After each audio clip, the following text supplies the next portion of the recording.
Good morning students.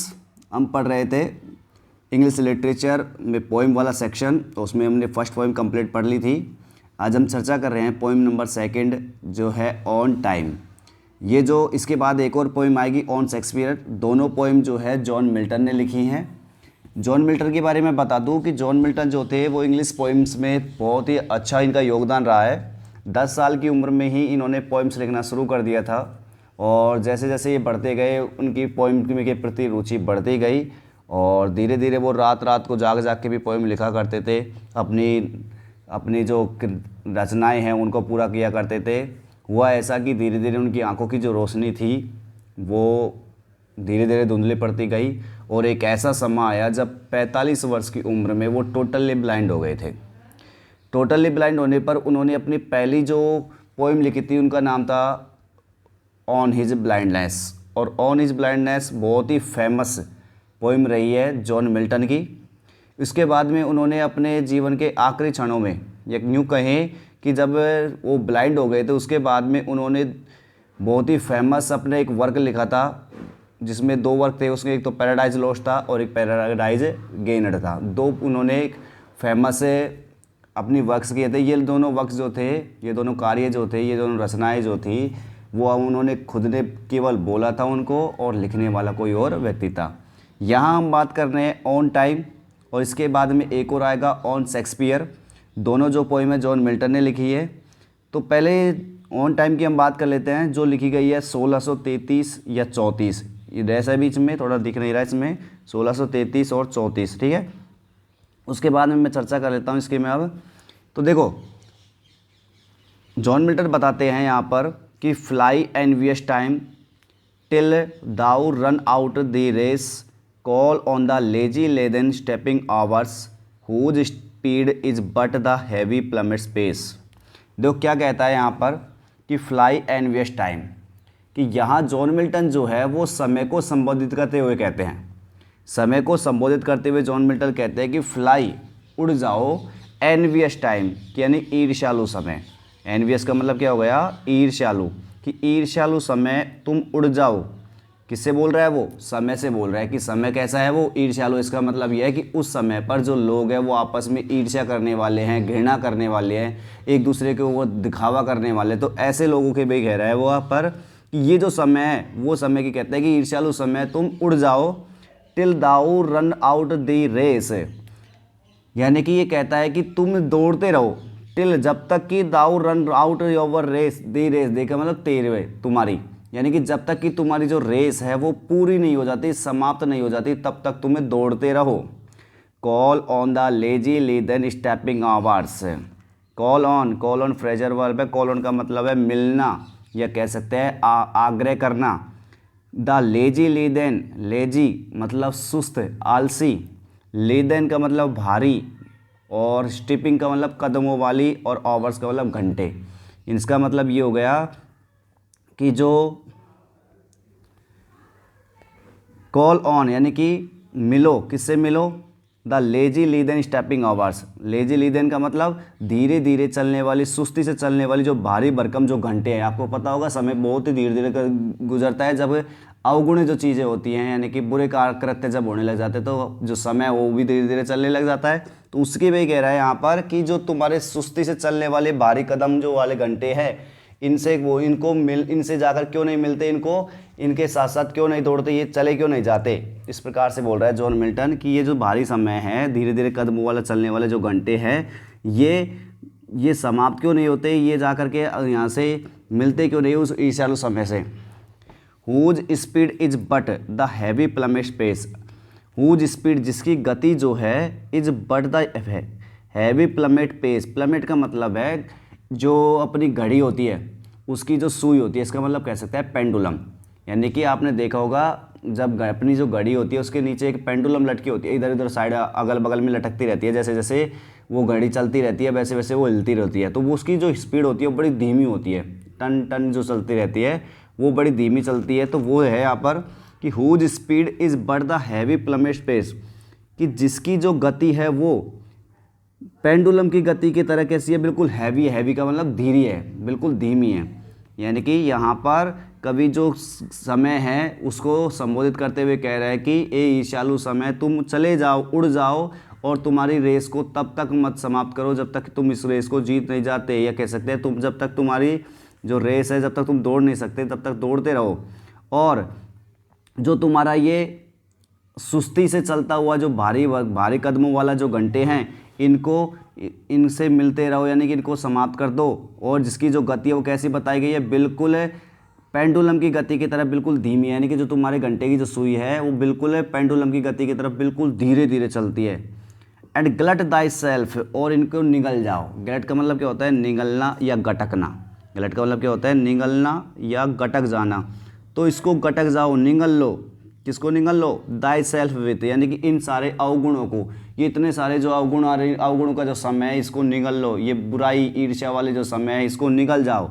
वाट दी womb डेवोर्स, जितना कि तुम्हारा जो पेट है वो निगल पाए। वॉम्ब का मतलब क्या हो गया, पेट। जितना तुम्हारा जो ये पेट है वो डेवोर्स का मतलब भरमार खाना, यानी कि जितना जो हमारा तो पेट है भरपेट के जितना खा सकता है उतना उसे को निगल जाओ। इन अवगुणों को सबको अपने अंदर समाहित कर लो। Which is no more than what is false and vain, जो क्या है, विच इज़ नो मोर, जो कुछ भी नहीं है, जितना तुम निकल जाओगे वो कुछ भी नहीं है, वो केवल क्या है, फॉल्स एंड वेन है। फॉल्स का मतलब झूठ, और क्या है, वेन का मतलब व्यर्थ है। यानी कि जो यहाँ पर समय को बता रहा है कि समय जो है वो तेज़ गति से समाप्त होता जा ही रहा है, ठीक है। उस समय जो है वो कैसा गया था, वो झूठा और व्यर्थ है। और जो समय है ये बिल्कुल कैसा बताया गया अब तक का, झूठा और व्यर्थ बताया गया। यानी कि जो समय जो था वो धीरे धीरे जो निकल रहा था उस समय पर, वो समय बिल्कुल झूठा है, व्यर्थ है। मेयरली मोर्टल ट्रोस, केवल क्या है वो, मोर्टल ट्रोस है। मोर्टल का मतलब होता है नश्वर। क्या होता है मोर्टल का मतलब, नश्वर। और ट्रोस का मतलब होता है कचरा। जो समय गया था वो केवल नश्वर कचरा था, यानी कि मनुष्य भी फिर तो नश्वर का चल रहा था इसमें। जो समय में, जिस समय में मनुष्य रह रहा था वो मनुष्य कैसा था, बिल्कुल नश्वर कचरे की तरह था, यानी कभी भी समाप्त होने वाला था। इसीलिए लिटिल इज आवर लॉस, इसीलिए हमारा यानी कि मनुष्य का बहुत ही कम नुकसान हुआ है कि नहीं है। इसलिए लिटिल इज आवर लॉस, इसलिए हमारा जो था वो बहुत ही कम नुकसान हुआ। और साथ ही साथ so little is thy gain, और मनुष्य ने इसके साथ साथ ही बहुत ही कम प्राप्त किया है। गेन का मतलब क्या होता है, प्राप्त करना। यानी कि मनुष्य के बारे में बताया जा रहा है कि मनुष्य खुद में ही क्या है, एक नश्वर कचरा है कि नहीं है। नश्वर तो है ही, क्योंकि मनुष्य का एक अंत होता है, निश्चित रूप से ये बात सही भी है। और मनुष्य ने जो समय गुजार दिया है, अवगुणों में जो भी समय निकाला है, बुरे कामों में जो भी समय निकाला है, उसकी बात बता रही है कि वो सब कुछ व्यर्थ था, बेकार था, झूठ था। और अब तक हमने कुछ भी प्राप्त नहीं कह सकते हैं, बहुत ही कम जो है वो खोया है, बहुत ही कम हमने प्राप्त किया है। ठीक है, आगे बढ़ते हैं। For when as each thing bad thou hast entombed and last of all thy greedy self consumed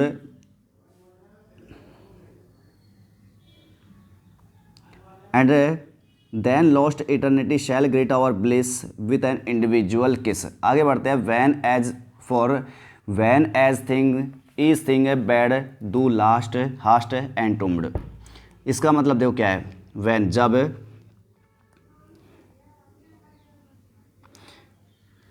van H thing, जब प्रत्येक जो चीज़ें हैं बैड, कैसी है, बुरी, जब प्रत्येक बुरी जो चीज़ें हैं, टू हास्ट एंड टूम का मतलब होता है कब्र में दफना देना, यानी किसी चीज़ में दबा देना।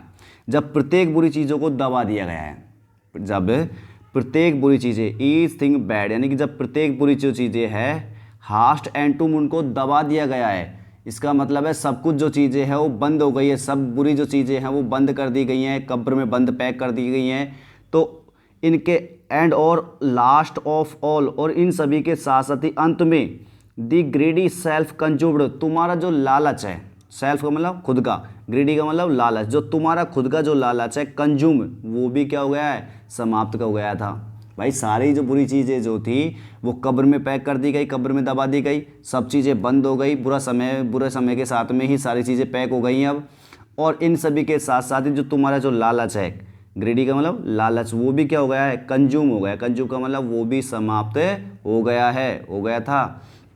अर्थात हम यूँ कह सकते हैं कि सारी बुराइयाँ समाप्त हो गई, साथ ही साथ में देन, तब क्या होता है, जब सारी बुराइयाँ समाप्त हो गई तो लॉन्ग एटर्निटी, एटर्निटी का मतलब होता है एक तरीके से ख़त्म नहीं होने वाला समय, यानी कि कह सकते हैं अमरता। क्या कह सकते हैं? अमरता। कि जब लॉन्ग देन तब जाकर के क्या होगा, जो लॉन्ग एटर्निटी है, शैल ग्रीट आवर ब्लेस। जो एटर्निटी है मतलब अमरता, यानी कि अनंत समय कह सकते हैं उसको अपना ना। तो तब जाकर के क्या होगा, जो हमारा ब्लिस है, ब्लिस का मतलब क्या होता है? पूर्ण आनंद। हमारा जो पूर्ण आनंद है, परम सुख जो है वो प्राप्त हो जाएगा, वो अभिवादन करेगा। किसका? ग्रेट का मतलब क्या होता है? अभिवादन करना। कब तक करेगा? लॉन्ग एटर्निटी तक, यानी कि कह सकते हैं अनंत काल तक।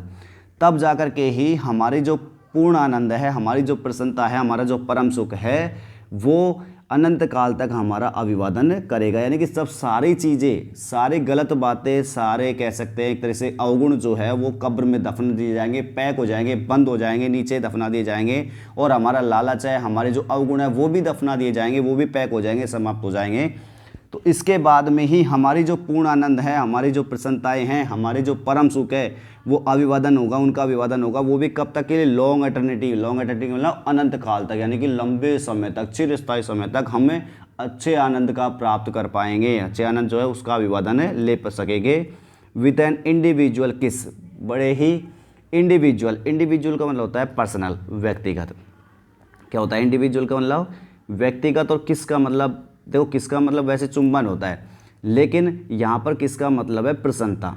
कि व्यक्तिगत प्रसन्नता के साथ, यानी कि हम सभी को क्या मिलेगी? व्यक्तिगत प्रसन्नता मिलेगी। हम बड़े व्यक्तिगत प्रसन्नता के साथ हमारे जो पूर्ण आनंद है उनको चिरस्थायी समय के लिए, अनंत काल तक उनका अभिवादन कर पाएंगे। अर्थात उनको हम बड़े लंबे समय तक के लिए अपने पास में रख पाएंगे। कब रख पाएंगे? जब हमारे जो सारे लालच है, सारे अवगुण जो है उनका दफन हो जाएगा। And joy shall undertake us as a flood. और जो आनंद है, जॉय का मतलब क्या हो गया? आनंद। शैल अंडरटेक अस, अंडरटेक का मतलब क्या होता है? पार पाना। क्योंकि अंडरटेक का मतलब हो गया पार पाना। एस हमें एज ए फ्लड, फ्लड का मतलब क्या हो गया? बाढ़। तो जो आनंद है वो हमें एक बाढ़ के तौर पर, सिमिली फिगर ऑफ स्पीच का प्रयोग किया गया है, एज ए फ्लड, यानी कि एक बाढ़ के तौर पर जो आनंद है वो हमारे अंदर आ जाएगा। हमको जो है प्रसन्नता जो है बड़े बाढ़ के तौर पर एक तरीके से हमारे अंदर आ जाएगी। हम बड़े प्रसन्न होंगे, जैसे बाढ़ के तौर पर जब सारी चीज़ें अपने आप आ जाती है, जिस प्रकार से बाढ़ होती है सब चीज़ों को अपने अंदर समा ले लेती है, तो उसी प्रकार जो आनंद है वो भी हमें अपने अंदर समाहित कर लेगा एक बाढ़ के तौर पर। When everything that is sincerely good and perfectly divine with truth, peace and love shall ever shine। आगे बढ़ते हैं। When everything that is sincerely good, जब सारी वो चीज़ें जो बिल्कुल निष्ठापूर्वक, सिंसियरली का मतलब क्या हो गया? निष्ठापूर्वक। जब वो सारी चीज़ें बिल्कुल निष्ठापूर्वक, सिंसियरली का मतलब क्या हो गया? बिल्कुल सच्चाई से कह सकते हैं, निष्ठापूर्वक कह सकते हैं। जब सारी चीज़ें निष्ठापूर्वक,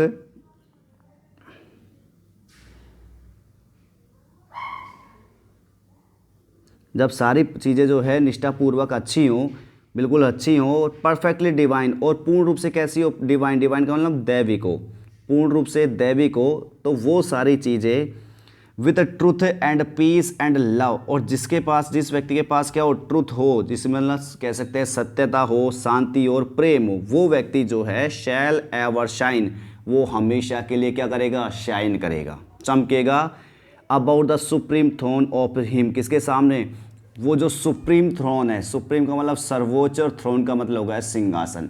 ऑफ हिम मतलब उसका, हिम में एच बड़ा कैपिटल आ रहा है, इसका मतलब किसके लिए आ रहा है? हिम भगवान के लिए। तो भगवान का वो जो सुप्रीम थ्रोन है, यानी कि कह सकते हैं सर्वोच्च सिंहासन है, उसके ऊपर वो हमेशा के लिए चमकेगा। अर्थात इसका मतलब ये है कि वो भगवान के सामने हमेशा एक तरीके से आंखों का तारा बना रहेगा। तो वो व्यक्ति जो उसके पास में सब कुछ है, when everything that is sincerely good, सब जब सारी चीज़ें जो हैं वो निष्ठापूर्वक अच्छी हो और पूर्णतः दैविक हो। परफेक्टली का मतलब क्या हो गया? पूर्णतः, और डिवाइन का मतलब क्या हो गया? दैविक। जब प्रत्येक जो चीज़ें हैं वो निष्ठापूर्वक अच्छी हो और पूर्णतः दैविक हो, with truth and peace and love, तीन चीज़ों के बारे में विशेष तौर पर ध्यान दिया गया है। एक तो ट्रुथ यानी कि सत्यता, एक कह सकते हैं लव प्रेम, और पीस, पीस का मतलब शांति हो। जिस व्यक्ति के पास में सत्यता हो, शांति हो और प्रेम हो, तो वो व्यक्ति जो है उस सर्वशक्तिमान जो भगवान है, सर्वशक्तिमान भगवान का मतलब यहाँ पर साफ आ गया सुप्रीम थ्रोन ऑफ हिम, यानी कि वो सर्वशक्तिमान जो भगवान है उसके सामने हमेशा बना रहेगा। To whose happy making sight alone, और उसकी जो आंखें हैं, भगवान की जो आंखें है वो प्रसन्न आंखें जो है उसको हमेशा मिलती रहेंगी। इसका मतलब है कि वो भगवान को हमेशा अपनी निगाहों के समक्ष पाएगा। ठीक है, आगे बढ़ते हैं। When once our heavenly guided soul shall climb, आगे बढ़ते हैं और उसमें कहा गया है कि shall climb then all this earthy grossness quite attire with stars we shall for ever sit triumphing over death and chance and thee on time. आगे जो अंतिम स्टैंजा उसमें कहा गया है कि वैन, जब, वंस, एक बार, आर हेवनली गाइडेड शॉल, हमारी जो स्वर्गिक है, हेवनली का मतलब स्वर्गिक, और गाइडेड का मतलब मार्ग प्रशस्त की गई जो शॉल है, शॉल का मतलब आत्मा है, शैल क्लाइंब, वो आगे बढ़ जाएगी। जब एक बार हमारी जो स्वर्ग से प्रशस्त जो हमारी आत्मा है वो भगवान की तरफ, यानी कह सकते हैं गॉड की तरफ प्रशस्त हो जाएगी, आगे बढ़ जाएगी, देन तब all this earth grossness quite, ये सारी जो भौतिक है, अर्थ का मतलब पृथ्वी, पृथ्वी पर रहने वाली चीज़ें क्या कहलाती है, भौतिक। तो ये जो सारी भौतिक ग्रॉसनेस है, ग्रॉसनेस का मतलब कह सकते हैं, ग्रॉस का मतलब मैंने बताया था कचरा, और ग्रॉसनेस का मतलब हो गया कचरे से बनी जो कह सकते हैं सारी जो चीज़ें, यानी कह सकते हैं यहाँ पर बुराइयाँ। तो ये जो भौतिक बुराइयाँ हैं, यानी कि ये जो भौतिक बुराइयाँ वे क्या हो जाएगी, क्वाइट का मतलब होता है वैसे छोड़ना, यानी कि यहाँ से चली जाएंगी। जब हमारी जो स्वर्ग के जो प्रशस्ति जो आत्मा है वो भगवान के कदमों की ओर बढ़ेगी, भगवान को प्राप्त करने वाली होगी, तब उस समय पर जो ये हमारी भौतिक जो बुराइयां हैं वो बिल्कुल क्या हो जाएगी, छोड़ करके चली जाएगी। अर्थात इसका मतलब है भौतिक बुराइयां जो है वो समाप्त हो जाएगी, कोई भी व्यक्ति भौतिकता का मोह नहीं करेगा। अटैड with stars we shall for ever sit, आगे बताया गया है कि वो जो एटायर, हम जो लोग हैं, एटायर का मतलब होता है धारण करना, वेश पहनना, या कह सकते हैं कपड़े पहनना, पोशाक जो होती है। तो हम जो लोग हैं ऐसी पोशाक पहनेंगे जिसमें क्या हो, स्टार्स का मतलब तारे, यानी कि नक्षत्र। तो ऐसे चीज़ें जो सितारों से आच्छादित जो वस्त्र है वो पहने हुए, we shall for ever sit, हो हमेशा के लिए हम उसे भगवान के बगल में ही जा कर के बैठेंगे। फॉर एवर का मतलब हमेशा के लिए। अब भगवान जो है उसको हमने अपने अंदर ही बिठा लेंगे। इसका मतलब यह है कि हम सितारों से आच्छादित वस्त्र पहने हुए हम जो भगवान है, गॉड जो है, उसको अपने अंदर ही हम बिठा लेंगे, हमेशा के लिए बिठा लेंगे। और ट्राइम्फिंग ओवर डेथ, और इस मीनिंग गलत है यहाँ पर ट्राइम्फिंग की मीनिंग सही करनी है इसमें से। ट्राइम्फिंग का मतलब है TRIUMPHING,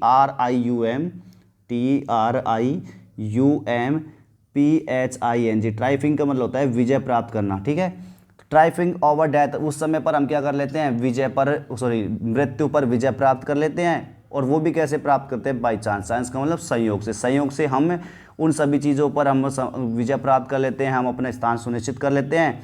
एंड दी, और तेरे वजह से, यानी दी किसके लिए रहा है, समय के लिए बता रहा है कि दी ऑन टाइम, और समय तेरे वजह से ही सदमार्ग पर चल करके हम इसे भगवान की जो कृपा है उसको प्राप्त कर लेते हैं और इसे भौतिक संसार से ऊपर उठ जाते हैं। तो यहाँ पर जॉन मिल्टन जो है उन्होंने केवल समय के तौर पर यह कहा कि जो समय खराब जो समय है उसको जल्दी से जाने के लिए बोला है, ताकि एक जो अच्छा समय वो वहाँ पर आ सके और जो सारी जो बुराइयां हैं वो मिट करके जो नए सद्गुण है उनकी ओर वो व्यक्ति प्रशस्त हो सके।